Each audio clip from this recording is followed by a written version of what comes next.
everyone. This is Keep an Open Mind with Becky. I don't know if there's a white thingy on my, I don't know. Okay, there we go. That's better. All right. I guess my phone is dirty. Anyways, this is Keep an Open Mind with Becky. Thank you for liking and subscribing to my channel. Please share the video if you feel led to share this video. I had a few things that I wanted to talk about this week coming up. I'm just going to do a brief detail just because I'm on my way to work about counterfeits. How you know if you are with a counterfeit. A lot of people don't know anything about counterfeit. What is counterfeit? Well, let me tell you, okay? These are my definitions of a counterfeit, just because I've had so many of them. Let's just keep that real. If you're with a counterfeit, you're fighting in that relationship a lot, okay? There's no bending, there's no compromising. You both are just not... I'm going to put this on cruise control because these folks are driving slow out here, and I'm not about to pay attention to them when I'm trying to go with stuff. I'm just saying. But anyways. So, yeah. So, when you're with a counterfeit, the puzzle just doesn't fit. And you're settling. You know that you deserve better. You might be in a physical abusive relationship, a mentally draining relationship, emotionally. What is this weird car? Literally, I want to speed a little bit, and this car don't want to be weird today. Okay, whatever. Go on there, brother. Okay. Anyways, sorry about that. Just want to be safe while driving, you know. But you're in a relationship where you just kind of settled for this person.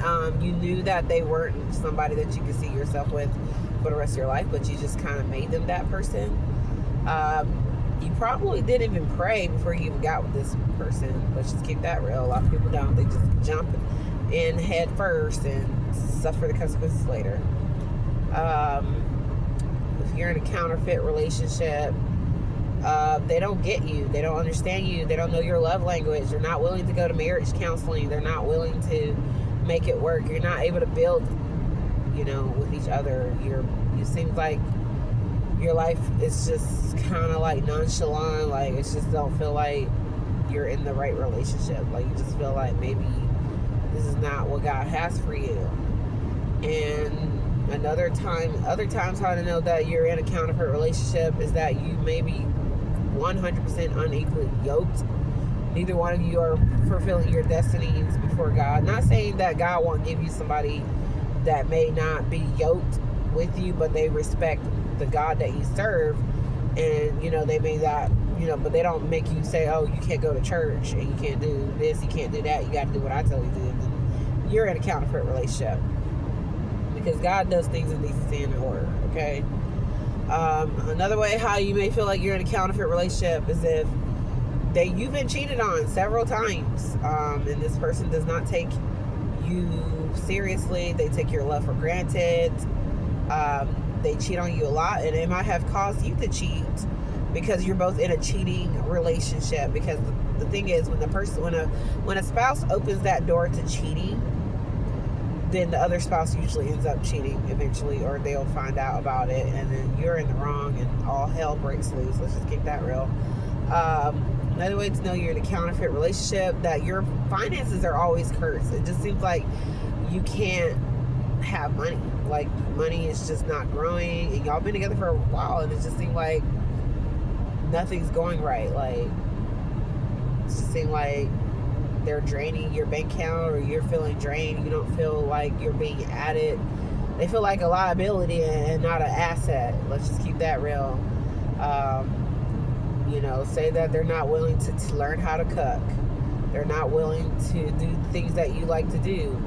You know, I'm not saying that it's like that for everyone. Some people just don't like to cook, and that's just how they are. But they could at least buy the food, you know, buy something that you like. Make it seem like they did cook it. It's the effort for me, you know. That's how you know you're in a counterfeit relationship, because God gives you the desires of your heart. But how can God give you the desires of your heart if you didn't have a desire to have a specific mate for your life? You might not even thought about it in detail, like what kind of man or woman you want. Did you ask God what kind of man or woman you want? Did you pray about what man or woman you want? Did you have an outdraft of what you desired in a mate?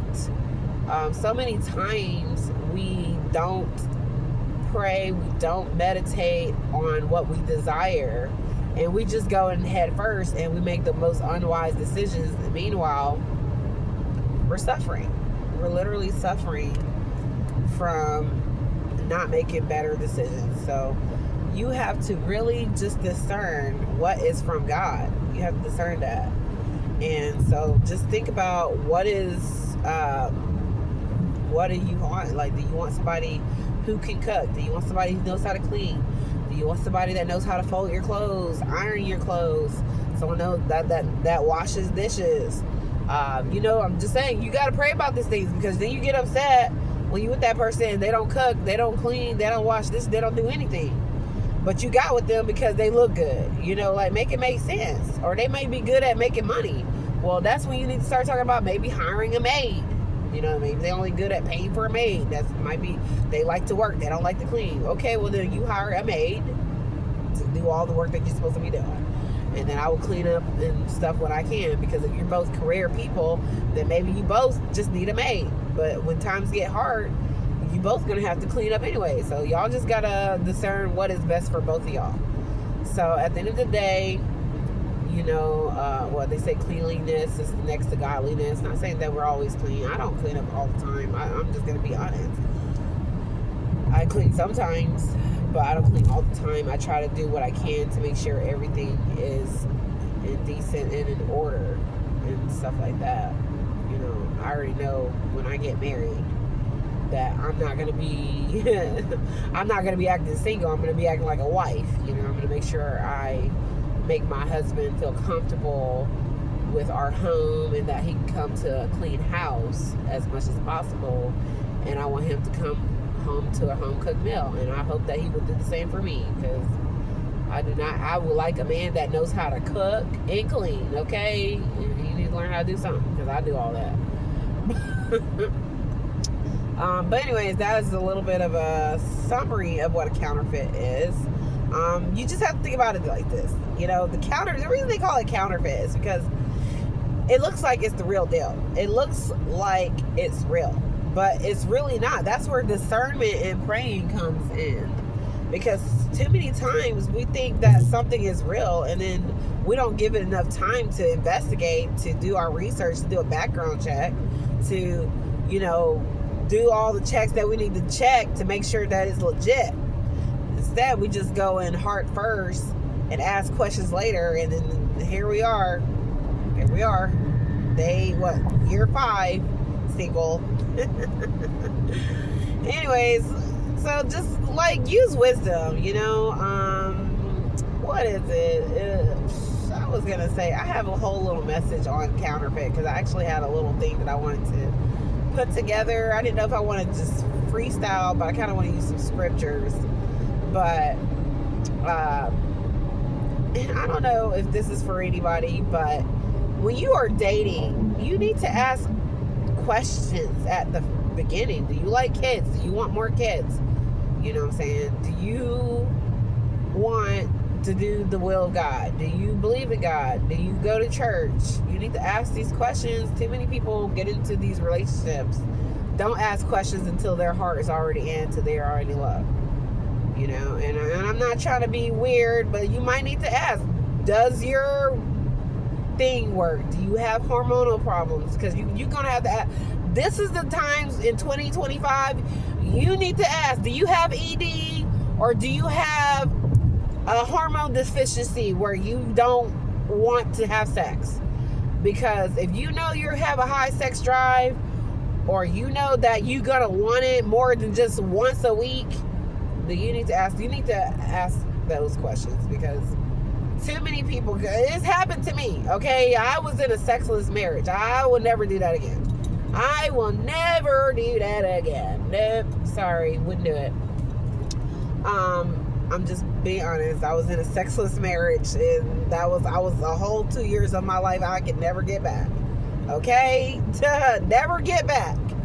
So you need to ask these questions, because if they lie, you have the right to divorce them.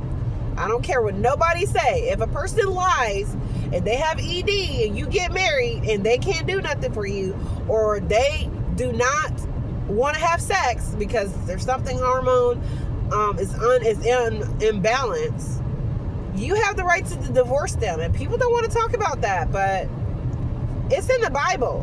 When you become two, that person's body is yours, your body is theirs. That's a two-way street.